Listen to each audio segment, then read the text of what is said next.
Tem, Menezes? Finalmente. Dois cabras não sabem nada de internet, nem coisa nenhuma junto. Pronto, pessoal. Obrigado pela paciência. Vocês todos, nossos ouvintes aqui do YouTube e do... Tá tendo eco aí, Menezes. Tem alguma coisa aberta aí com você? Hã? O que eu faço? O que eu faço? Espera aí, deixa eu ver. Vamos assim, o pessoal perdoa. Senão a gente não tem como... Não vamos ficar aqui o tempo inteiro. Vamos começar o bate-papo. Pessoal, muito obrigado por vocês estarem aqui com a gente.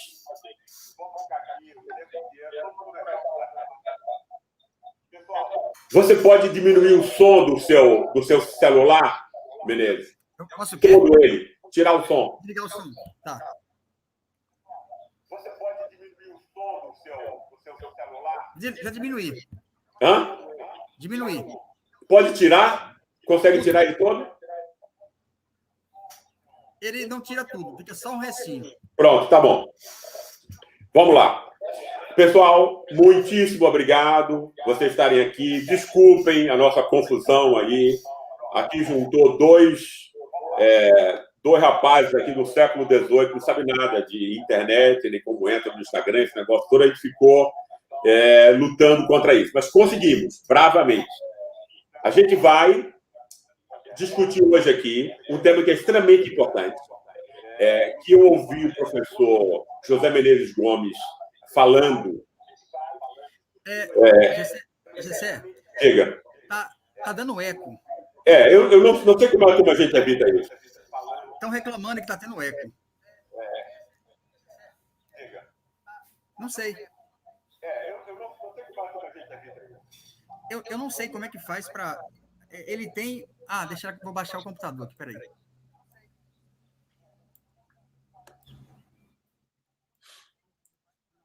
Pronto, melhorou. Melhorou agora. Melhorou? Melhorou. Vamos lá, eu espero que o pessoal esteja ouvindo. Vamos lá. Pronto, perfeito. Vamos lá, pessoal. 10 minutinhos aqui de atraso, perdão de novo, né? Menezes, fica aqui um pouco para cá, querido, porque é isso aí. A gente vai começar essa entrevista hoje. Eu conheci o trabalho do professor José Menezes Gomes na TV Democracia e achei um trabalho extremamente importante para os temas que nos interessam. A gente vai entender aqui, hoje, um aspecto que é muito importante, que é o uso dos bancos públicos pela elite brasileira, né? Muito especialmente a elite nordestina, no caso aí no caso analisado pelo professor Menezes, mas não é o único caso. Ou seja, a gente entender como a gente é roubado de verdade, né? É claro que a gente é roubado pela política também, porque a política foi feita para ser comprada pelo mercado, mas o roubo grande não sai nos jornais. O roubo grande é feito no sistema financeiro, socialização de dívidas de pessoas poderosas, que depois a gente vai ter que pagar e eles embolsam o dinheiro. É esse esquema criminoso, né? Que é uma das formas de enriquecimento ilícito, real corrupção, pessoal. Corrupção de verdade. Corrupção de bilhões e trilhões. A corrupção que deixa o povo pobre, apesar do país ser rico. Essa é a grande questão. Essa é a elite brasileira e a imprensa venal brasileira sempre quis convencer o público brasileiro que a corrupção na política era a raiz de toda a pobreza, a infelicidade, a falta. É claro que a gente ninguém é idiota de achar que vai passar pano e na corrupção política. Isso é um absurdo, óbvio. O que a gente está querendo dizer apenas é que ela é um grão de areia numa praia, né? E essa praia é bancos públicos, socialização de perdas, isenção fiscal, dívida pública, etc. A gente vai ver uma das formas como isso se dá. Menezes, se você puder, meu querido, olhar aí, mudar o seu Instagram, o seu computador, porque você está aparecendo só o pescoço. Assim. Pode subir um pouquinho ele aí. Continua tendo um pouco de eco. Continua tendo Vamos lá, o pessoal vai perdoar a gente. O que importa é a informação. Né? Bom.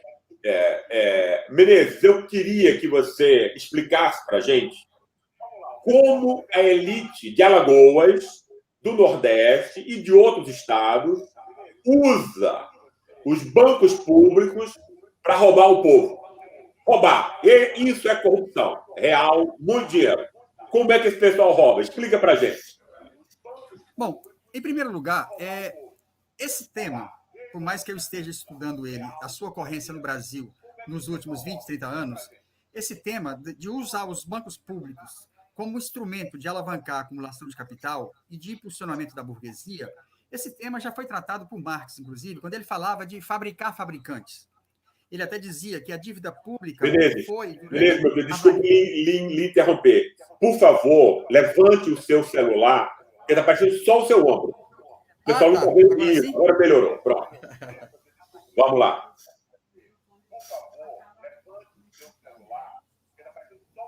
Pronto, já fiz. Então, repetindo, esse tema, por mais que seja um objeto de investigação nos últimos anos, ele é um fenômeno que se deu em vários países.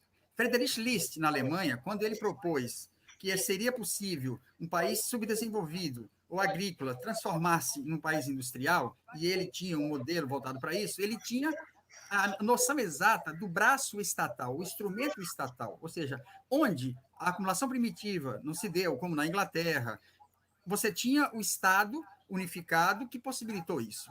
No Brasil, nós tivemos o BNDE. O BNDE, já nos anos 40, 50, ele nasce com essa ideia, Banco Nacional de Desenvolvimento Econômico e Social. Então, Marx havia falado disso, que ele chamou de fabricar fabricante. E ele até dizia que parte da dívida pública que vai surgir é exatamente dívida que os estados assumem para impulsionar a acumulação de capital. Então, primeiro vamos localizar isso dentro da história econômica e mostrar que a Alemanha, em particular, e vários outros países utilizaram esse mecanismo. Mas nós temos uma peculiaridade, porque nós éramos uma colônia. Então, nós estávamos submetidos ao quê? A Portugal. Nós só passamos a ter banco em 1808, se não me engano, o Banco do Brasil, mas nós nunca tínhamos esse processo. O BNDE vai ser esse mecanismo. A partir dos anos 50, 60, com o regime militar e com a necessidade de impulsionar as burguesias locais que apoiavam a ditadura, não foram só os bancos estatais. Na verdade, quando eu falo de banco estatal, eu estou falando também das empresas estatais. Sem a Petrobras, não teríamos petróleo. Sem a CSN, não teríamos aço. Sem as estatais, nós não teríamos a mínima chance de ter chegado ao estágio industrial que chegamos nos anos 70, 80 e que agora estamos em colapso. Bom, esse é um fato. A presença do Estado é um mecanismo que substitui os agentes privados no encurtamento. Bismarck falava de a via prussiana. E essa via prussiana era exatamente aquela aonde o Estado assumiria. Mas agora vamos ao caso do Brasil, que, na verdade, não é só os bancos estaduais. Nós temos o BNB, nós temos o Banco do Brasil, a Caixa Econômica, nós temos o Banco da Amazônia, Banco do Nordeste, ou seja, nós temos no Brasil uma estrutura bancária estatal que serve exatamente para quê? Para criar condição de gerar capital de longo prazo. Mas aí que está. Aí é que está o detalhe. O que significou esse processo de utilização dos bancos estaduais? Bom, vamos ver. Você acabou de falar do caso de Alagoas. Eu vou falar de Alagoas porque eu moro aqui e nós tivemos uma CPI da dívida e nós pudemos descobrir que parte da dívida de Alagoas deriva exatamente de um banco chamado Produban, Banco de Desenvolvimento de Alagoas. O que significa? Quando se fala de banco estatal, nós temos que lembrar exatamente duas coisas, o público e o privado.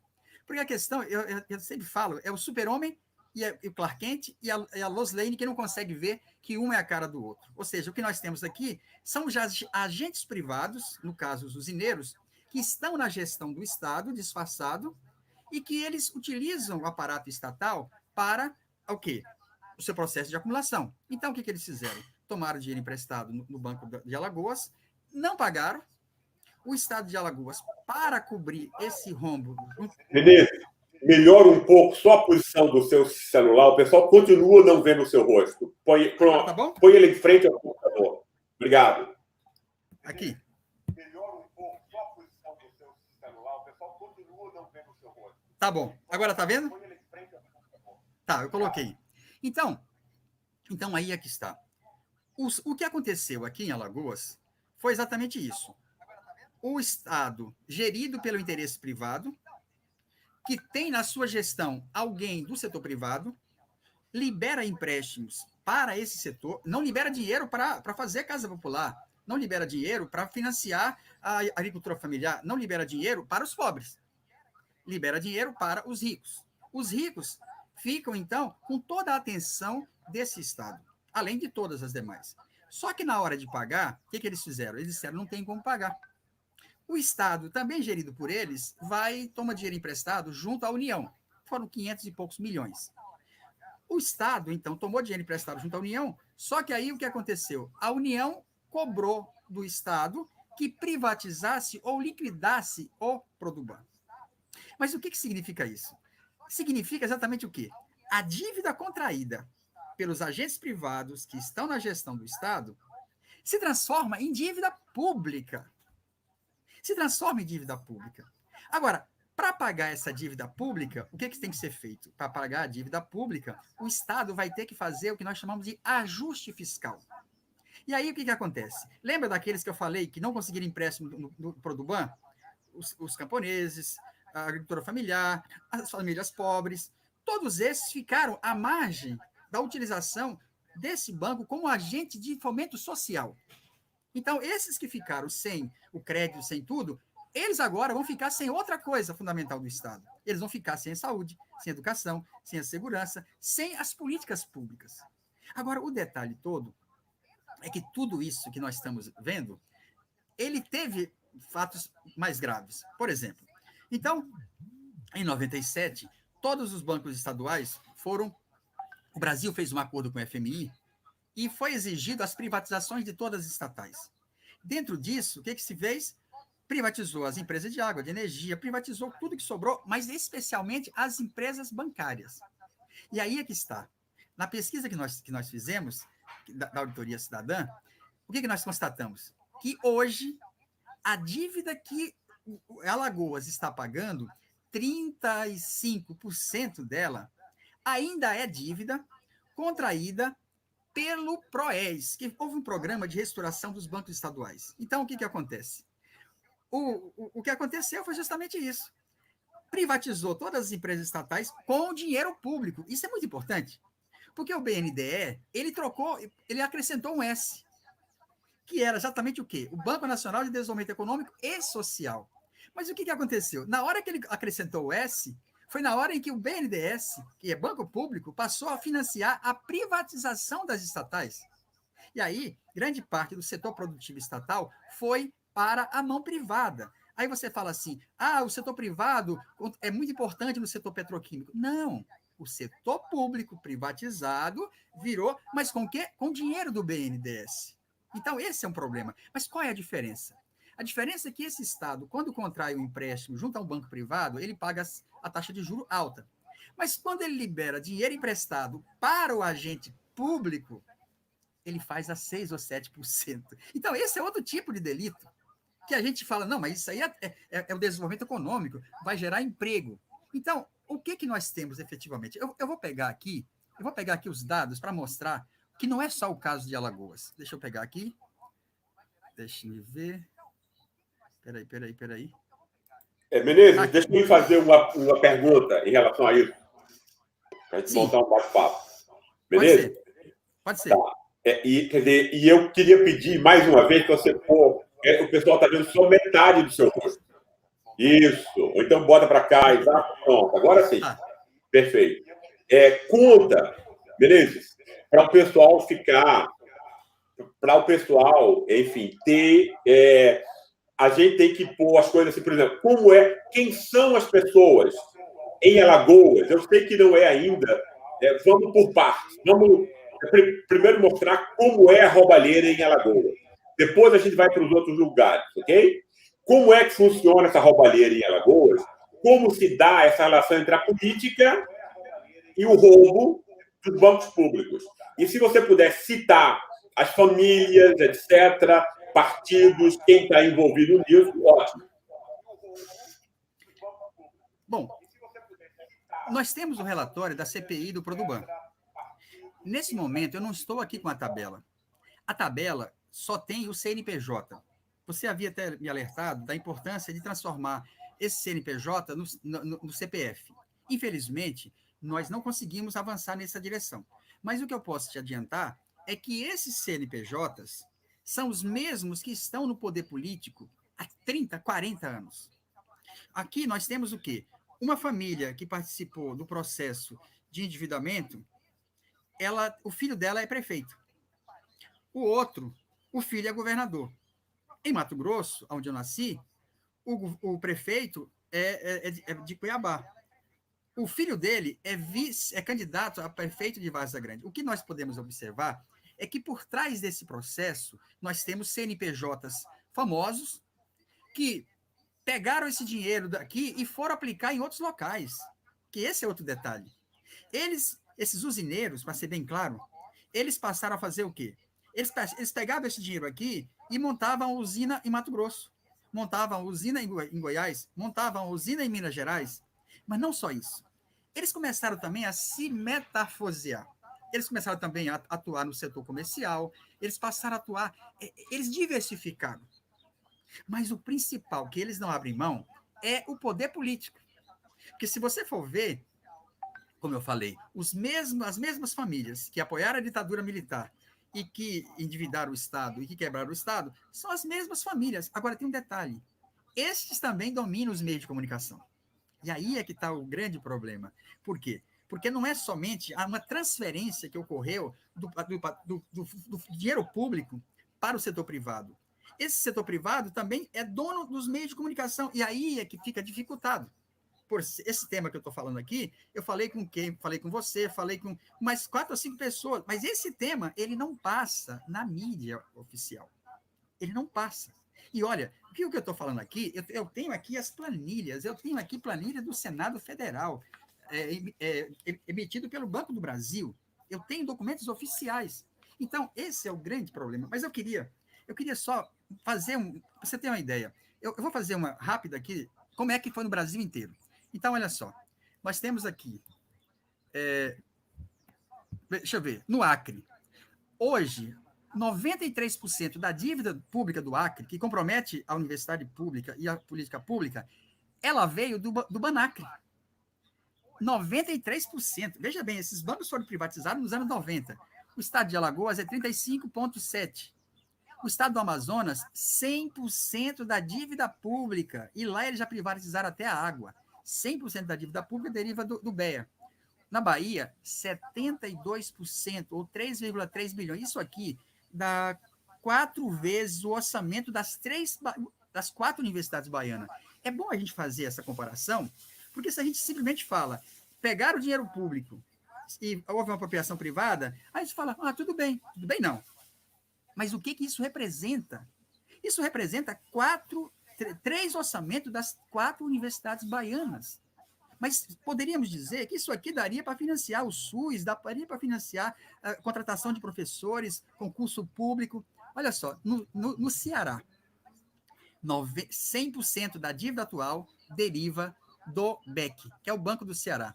No Espírito Santo, Banestes, 41%. Mais uma vez, podemos comparar com a universidade lá, daria 2 orçamentos. Em Goiás, 9,1%. No Maranhão, eu morei lá, então o Maranhão é muito trágico. No Maranhão, o BEM, Banco do Estado do Maranhão, ele foi privatizado, foi entregue ao Bradesco. E aí é uma coisa muito séria, porque parte desses bancos estatais foram saneados e foram entregues com dinheiro do BNDES para grupos nacionais e estrangeiros. Ou seja, o PROES acabou sendo um prolongamento do PROER. Porque se você está liquidando ou privatizando bancos estatais, antes você fez o que com os bancos privados? Você salvou os bancos privados. Então, olha só, lá o Estado vendeu por 92 milhões e gastou 300 milhões para sanear. E deve 766 milhões, que dá 3 vezes o orçamento da UEMA. Vamos ver aqui. Mato Grosso, BMAT, 22,9, daria 3 vezes o orçamento da Universidade Estadual. Agora a coisa vai complicar. Minas Gerais. Minas Gerais, hoje, representa 29%. São 23 bilhões que o Estado de Minas Gerais está pagando pelo passivo que esses bancos tinham. Por que eles fizeram? Maria Lúcia sempre lembra isso. Pegaram a parte podre, jogaram para o Estado. E a parte boa, jogaram para o setor privado. O Estado do Pará é o Banpará, 37,57. Mas o caso mais sintomático aqui se chama Banestado. Banestado, o que vem à nossa mente? Banestado, a gente sabe de todo aquele escândalo, que fazia lavagem, que acabou não dando em nada. Mas o Banestado, hoje, 92% da dívida pública do Paraná, que daria para financiar as 7 universidades paranaenses. São 7 universidades. O valor seria de 2,3 bilhões. Aí vem o Bandep aqui pertinho, em Pernambuco, a dívida pública do Bandep seria de 92%, ou 2,3 bilhões. Isso aqui dá quase 10 vezes o orçamento da Universidade Estadual de Pernambuco. Agora vamos para Rondônia. Rondônia, Berom, 80%, ou 1,9 bilhões. Eu não tenho nem ideia de quantos... Eu acho que deve dar mais ou menos uns 10 orçamentos da Universidade Estadual de Rondônia. E aí, vamos agora, Bané, que é no caso, Roraima, 97 milhões, e aí vem o BESC, 59, ou 5,6 bilhões, até hoje. Bom, mas aí que está. Esse processo... sim, eu esqueci de falar do Bandé, do Rio Grande do Norte, que seria o orçamento da estadual, e o Banrisul. O Banrisul não foi privatizado. E ele tem hoje 20% da dívida do Estado é derivada do Banrisul. 11 bilhões. Agora, para fechar mesmo, é o Banese, que é aqui pertinho, Sergipe. Então, o que nós podemos ver aqui? O que nós podemos ver aqui é que nós temos uma grande tarefa. A Auditoria Cidadã pretende fazer em cada estado, na auditoria estadual que nós estamos fazendo, nós precisamos pegar as contas desses estados. Porque eu posso te assegurar, aonde já foi estudado, é só você pegar os documentos de acordo com a Lei de Livre Acesso à Informação que nós utilizamos, que nós vamos possivelmente estar comprovando de que as burguesias estaduais, que desde o regime militar se enriqueceram, que estiveram no poder político, possivelmente são os mesmos que hoje estão compondo as bancadas de deputados estaduais, federais, senadores, que estão fazendo a reforma administrativa, dizendo que os servidores públicos são os responsáveis por todo o desmando das contas públicas. Ou seja, estes mesmos propuseram a reforma trabalhista, que ataca o pobre, a reforma da Previdência, que ataca o pobre, a reforma administrativa, que ataca o pobre, porque a maior parte dos servidores ganha até 3 salários mínimos e atende a maior parte da população. Então, esse é o detalhe. A pesquisa que nós estamos fazendo, ela visa exatamente mostrar o caráter de classe do Estado. Porque, normalmente, o que você imagina? O Estado está acima das classes, a serviço do bem comum. E, na verdade, o que nós estamos vendo aqui, com essa pesquisa, é que fica muito claro o caráter de classe do Estado. Então, agora, com a reforma administrativa, o que eles querem fazer? Extinguir, praticamente, todo o servidor público. Mas aí que está. Os servidores públicos estão sem concurso, os servidores públicos estão numa situação de precariedade extrema. Então, é muito importante o que nós estamos fazendo aqui, porque nós precisamos levar isso aqui para as escolas. Nós temos um projeto lá na UFAL, em Santana do Ipanema, que é levar os alunos, preparar formadores para ir para as escolas. A população precisa ver a verdadeira história do que aconteceu. A Auditoria Cidadã está com uma campanha nacional que é a hora de virar o jogo. A hora de virar o jogo está chegando, mas para virar o jogo, nós temos que também virar o jogo da informação, da comunicação. Porque hoje, toda essa informação que eu tenho, com todos esses dados que nós temos, que a auditoria tem, Maria Lúcia fez livros sobre isso, tudo isso só chega a um segmento bem pequeno. Maria Lúcia já foi entrevistada por uma grande TV desse país e depois não foi ao ar. Por quê? Porque o sistema da dívida controla não só as políticas públicas, mas controla o sistema de comunicação. Então, eu agradeço profundamente esse espaço e eu gostaria só de lembrar uma coisa. Nós estamos vivendo um momento agora em que a extrema-direita está usando as mídias sociais para pedir a volta da Idade Média. E eu estou fazendo agora, em todo momento que eu falo, eu digo, se inscreva no seu canal, se inscreva no meu canal, se inscreva no canal do Diese, se inscreva. Nós temos que montar uma rede gigantesca. A Auditoria Cidadã está tendo praticamente 1.000 inscritos por semana. Nós precisamos, o seu canal está com 80 e pouco, nós precisamos dele com 800, precisamos dele com 2 milhões. Por quê? Porque nós temos nas mídias sociais um instrumento que pode nos facilitar. Não basta fazer auditoria, não basta ter a informação. Nós temos que criar mecanismos para isso. O meu canal, se alguém quiser se inscrever, é o Observatório UFAL, é do meu grupo de pesquisa. Bom, já fiz a campanha para todos os canais, porque eu acho que essa é a nossa tarefa.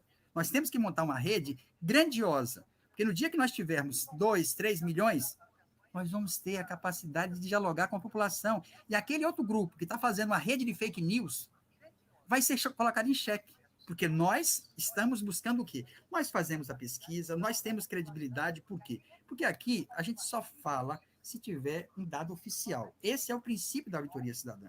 Nós sempre temos como referência os dados oficiais, porque a nossa intenção é exatamente, para mudar o jogo, temos que mudar a consciência. Para mudar a consciência, temos que pesquisar e temos que criar mecanismo de comunicação, porque só assim nós poderemos chegar a todos aqueles que ficaram de fora do financiamento dos bancos, ficaram de fora da política habitacional, ficaram de fora de todas as políticas públicas. E agora querem que eles fiquem de fora do SUS, que mostrou tão importante nesse momento de pandemia. Desculpa, é que eu me empolguei. Maravilha, maravilha. É bom se empolgar mesmo. Agora, quando eu falo, você tem que deixar mudo o seu microfone, Menezes.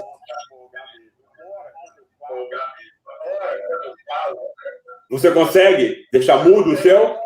Eu estou te ouvindo normal. Dá o reto. Eu sei, meu querido, eu sei. Mas para não dar eco para o pessoal, põe um mudo no seu telefone. Vamos lá. Muito legal, beleza, a sua exposição. Tem gente aqui perguntando quem é essa Maria Lúcia que você está falando, ou seja, a Maria Lúcia que você está falando é Maria Lúcia Fatorelli, então a gente tem que dizer o nome. Né? Tem milhões de Maria Lúcia no Brasil, o pessoal não estava sabendo quem era. Então a gente tem que desenvolver essa nossa capacidade de comunicação, não é isso?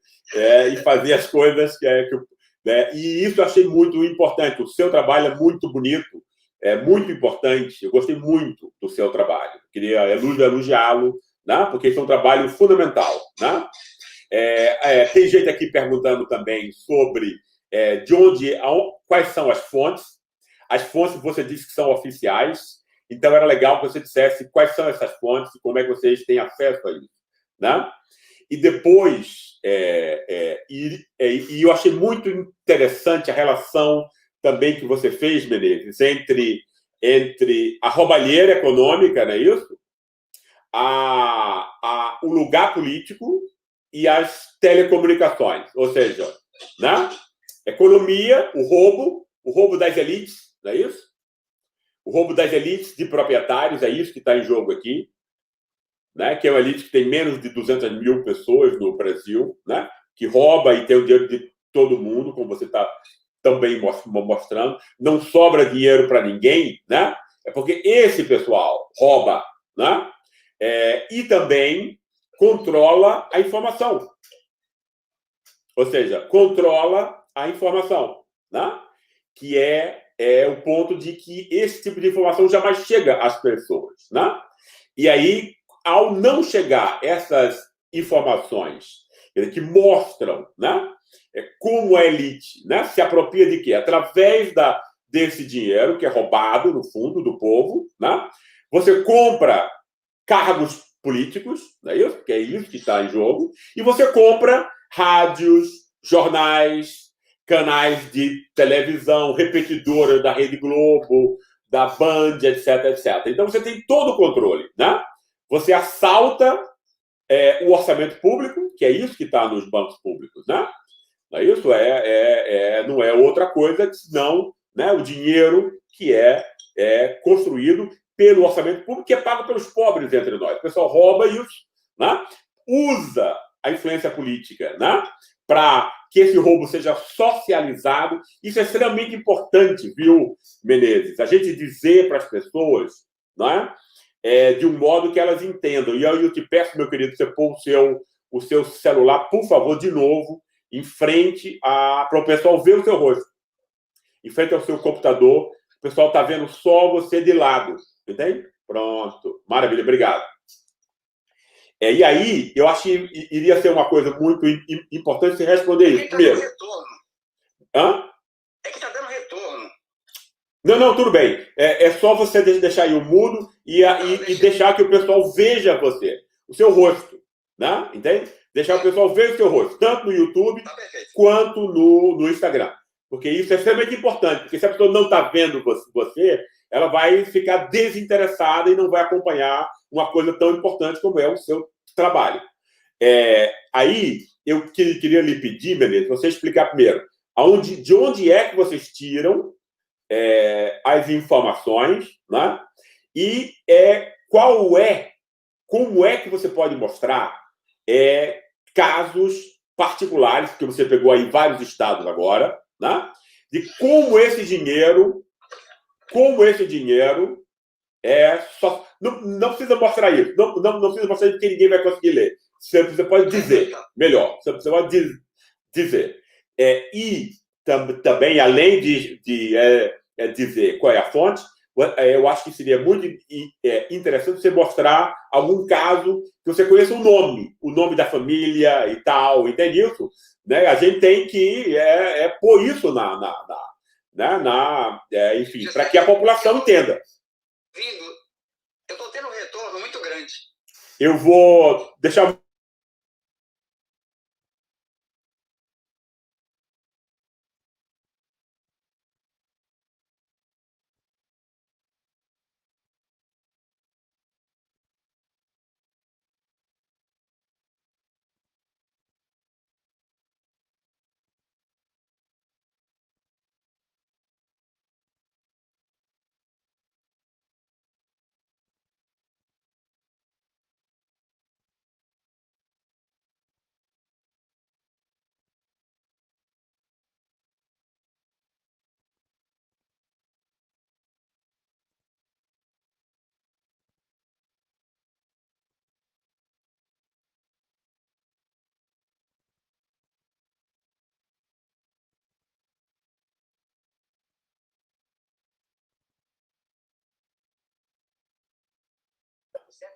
Menezes, um instante. O seu tá mudo. O pessoal não tá ouvindo nada no YouTube. Eu que tenho que ficar mudo agora. Você tá mudo no YouTube.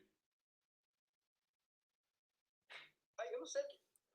Não, é só tirar o mudo. Mudo? Peraí.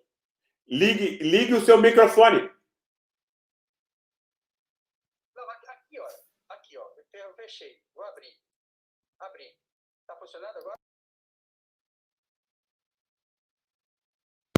Eu vou desligar o fone aqui. Agora sim. Tá me ouvindo? Tá. Então, Maria Lúcia Fatorelli, ela é uma auditora da Receita que há 20 anos, nós estamos fazendo agora 20 anos que o Movimento Auditoria Cidadã foi criado, ela participou da auditoria da dívida do Equador.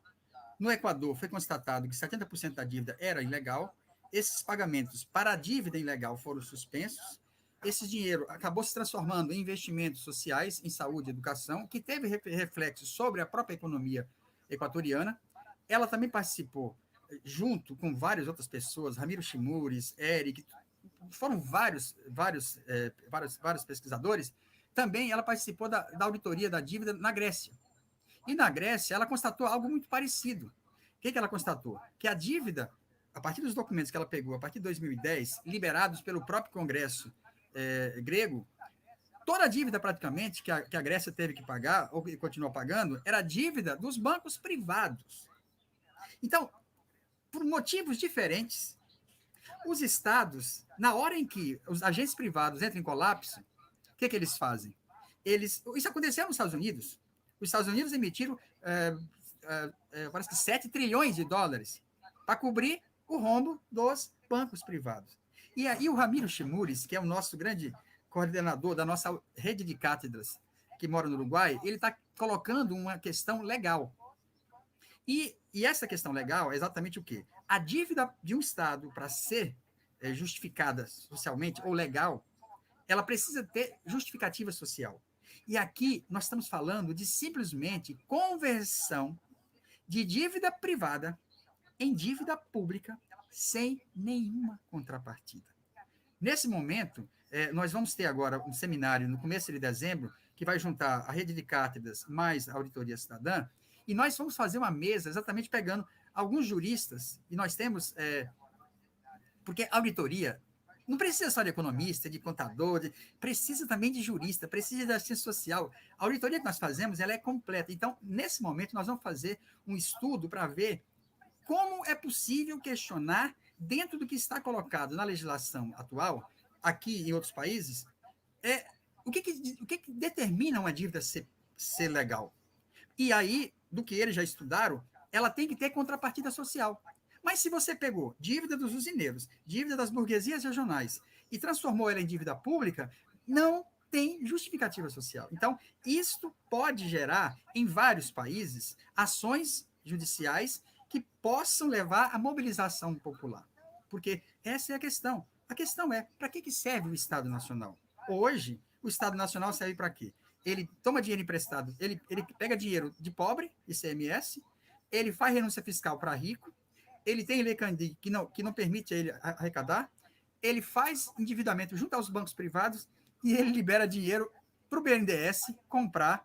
A empresa de energia, eu não posso esquecer isso, olha, essa semana que passou, eu tive 3 apagões aqui em Maceió, no bairro da Jatiuca. Apagões direto. Apagões das 12 às 5 da manhã. E foi uma empresa que foi comprada por R$50 mil, e depois o BNDES liberou 510 milhões. Agora privatizaram também a água, porque esse é o detalhe. Eles são insaciáveis. Eles não se cansam. Já não basta ter usado o dinheiro do Estado para se capitalizar, não basta ter usado o Estado para se fortalecer politicamente. Não, eles querem continuar. Por quê? Porque eles querem exatamente entregar o que restou. Eu estou chamando isso de Estado gestor da barbárie, porque é um Estado que já não tem mais nenhuma função social. Basicamente, ele é o quê? Ele faz empréstimos junto a bancos, constrói obras a partir das empreiteiras e privatiza tudo. Então, essa é a reflexão que eu insisto. Mas agora, como é que nós vamos colocar isso para a população? O que você colocou é a nossa preocupação. Como? Nós temos que criar uma linguagem. Nós temos que criar uma linguagem que nos permita fazer uma cartilha com charge, com imagem, com tudo, e levar na porta do hospital público. Dialogar com os filhos dos trabalhadores que estão na escola pública. Ou seja, nós temos uma tarefa gigantesca. Pena que parte da esquerda está abandonando o tema da auditoria, abandonando a necessidade do acompanhamento dos orçamentos, abandonando a luta pela transparência da gestão do Estado. Então, infelizmente, isso está acontecendo, mas isso não quer dizer que o movimento não está avançando. Estamos avançando. Só que nós agora temos um enfrentamento a setores da esquerda que querem que esse tema não entre na agenda do movimento social. Mas nós dizemos, não. Para mudar o jogo, para virar o jogo, nós vamos ter que virar a página mostrando o que de fato aconteceu. Porque se nós queremos transformar a sociedade, só podemos fazer isso quando tivermos o levantamento, uma linguagem e a capacidade de dialogar com aqueles que ficaram de fora, porque essa é a questão. Nós precisamos dizer, olha, vocês ficaram sem o dinheiro do Estado para financiar sua casa, para gerar emprego, para ajudar na agricultura familiar, para ajudar você que é feirante. Vocês ficaram sem nada. Os agentes privados pegaram esse dinheiro, não pagaram, e agora querem tirar de você o quê? Querem tirar o serviço público, querem tirar a escola pública, querem tirar a universidade pública. Então, essa é a tarefa, é exatamente reconstruir essa realidade fetichizada. Porque o que nós estamos vivendo, exatamente, poderia dizer isso. É uma realidade totalmente fabricada, ou melhor, desvirtuada. E, nesse sentido, as mesmas classes dominantes que utilizaram o aparato estatal para enriquecer são as mesmas que estão na gestão do Estado e na gestão são donos dos meios de comunicação. Então, isso que você colocou, eu acho que é uma coisa muito importante. Não só aqui, porque nós queremos discutir nesse seminário de dezembro o papel das mídias sociais no impulsionamento da auditoria.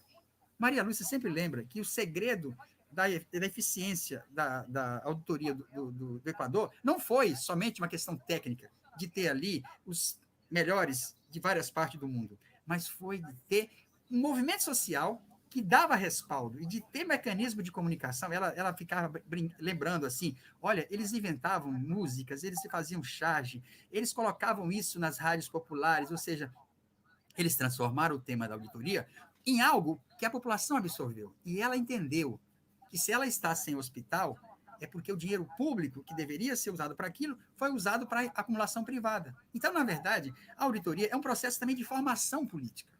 E essa é a nossa grande tarefa. Como formar cidadãos que não estejam apenas preocupados em votar em A ou B, mas de entender nas entranhas do Estado as contradições fundamentais. Entender que Clark Kent e Super-Homem têm a mesma cara, que o público e o privado estão na gestão do público. Eles utilizam o público e depois que eles fazem o descaso com o público, eles falam, tá vendo? Mas se privatizar, melhora. Se privatizar, melhora. Eu lembro muito bem do que era nos anos 90. Se privatizar, melhora. Aí, quando a energia aqui tem um apagão às 12 da noite, aí me vem essa ideia. Olha, e tem gente que acredita que se privatizar vai melhorar. Sabendo que na Alemanha e em todos os países em que privatizou a água, o que está acontecendo é justamente o contrário. É a desprivatização. Então, esta tarefa da comunicação... Nós temos um grande amigo lá da Argentina, a Aran, se não me engano, que é ele que exatamente criou essa ideia de uma rede latino-americana. Eu acabei de publicar um artigo agora na Nodal. Então, essas redes, elas funcionam com um mecanismo de colocar essa coisa que nós estamos pesquisando, que a imprensa burguesa não divulga. Nós temos um canal que nos permite publicar em vários locais. E eu publiquei um artigo que era O Pobre de Direita é um Figurante de Burguês. Meu amigo Ramiro traduziu isso para o espanhol. E publicou em vários países. E os comentários eram impressionantes. Eu fiz isso baseado na minha família, meus amigos, que são pobres, mas que se comportam como burgueses. E vários deles diziam assim, mas eu pensava que fosse sobre a Argentina. O outro falava, eu achava que era sobre o Uruguai. Poxa, eu pensava que era da Bolívia. Ou seja, este é o grande problema.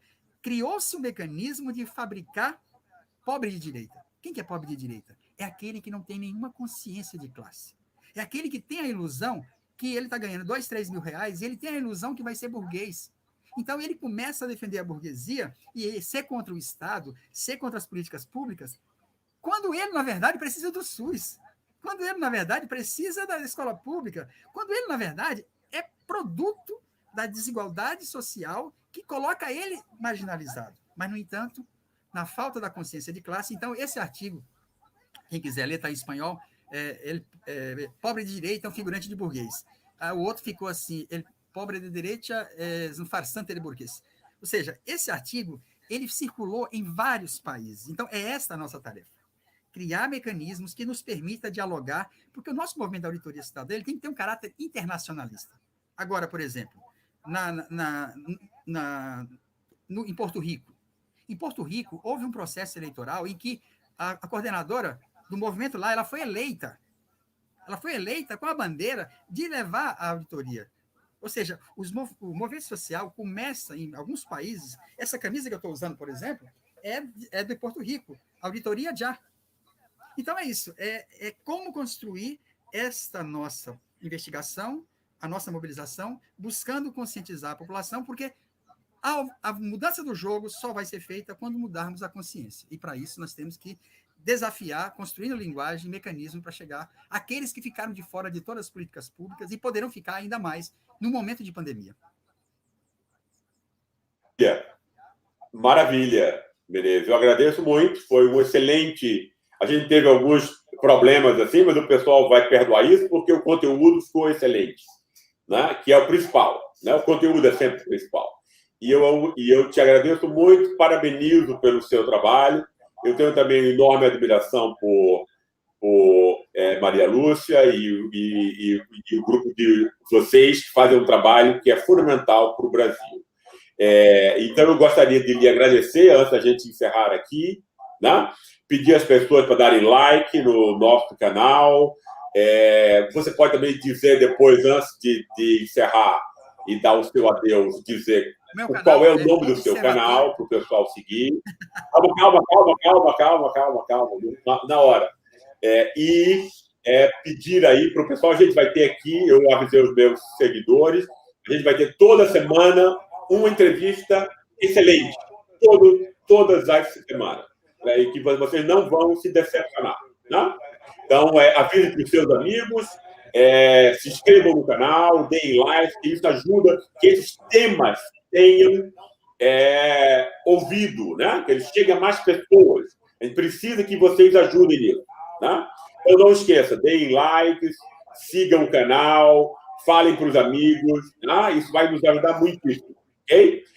E eu gostaria, então, de, enfim, passar a palavra para as considerações finais do professor, não é isso? E lembrando uma coisa, né, Menezes? Uma coisa principal para a gente fazer com que esse tipo de discurso chegue ao povo é não usar os termos técnicos, né? Então, você, e tal, quer dizer, usou a dívida, isso as pessoas não entendem.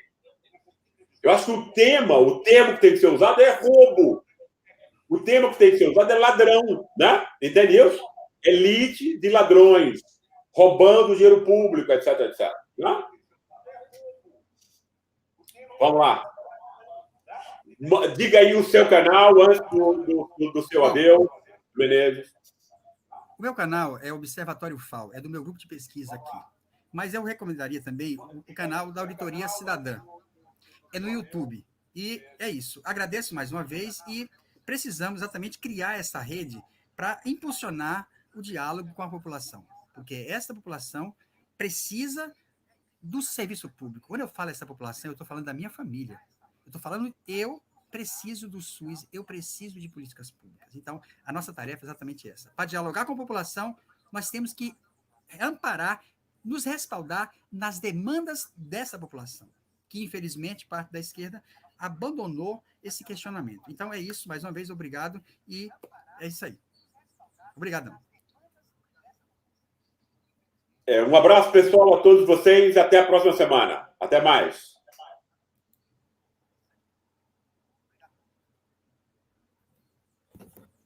Um abraço, pessoal, a todos vocês. Até a próxima semana.